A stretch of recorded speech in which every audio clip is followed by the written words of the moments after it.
এত সুন্দর সুন্দর পাখাগুলো দেখছো, এগুলো সব হচ্ছে তালপাতার পাখা। আর এই তালপাতার পাখাগুলো আঁকার সুযোগ পেয়ে গেছি আজকে, তো এই সুযোগ তো হাতছাড়া করা যাবে না। প্রিন্টারেস্ট খুলে দেখে ফেললাম ডিজাইন, কয়েকটা ডিজাইন খুব পছন্দ হলো। জানি কিছু কিছু আমার ক্ষেত্রে অনেক কঠিন, কিন্তু কঠিন ডিজাইন করার মধ্যে আলাদাই মজা আছে। তো মা আর আমি দুজন মিলে বসে গেলাম, কারণ তাড়াতাড়ি বিকেল 6টার মধ্যেই দিতে হবে হ্যান্ডওভার। একটা সময় দিয়ে গেছে, তো তাড়াতাড়ি করে করতে হবে। আর 12টা পাখা ছিল ওখানে। তো মা কিছুটা করলো, আমি কিছুটা করলাম, আর কঠিন কঠিন করতেই হবে। তাও আমি করতে করতে দেখছি ফিনিশিং বাকি আছে, এই ফিনিশিংগুলো করে দিয়েছে মা। তো এইগুলো ভিডিওগুলো দেখো কেমন হয়েছে। আর সবগুলোর ভিডিও তো করা সম্ভব হয়নি, যেগুলো করেছি আমি সবই ছাড়বো।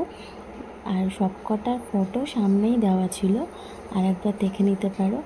আর তোমাদের আমাদের ভিডিও কেমন লাগছে সেটা জানিও অবশ্যই, তাহলে নেক্সট টাইম আরও উৎসাহিত হব নতুন নতুন ভিডিও তোমাদের সামনে পরিবেশন করতে।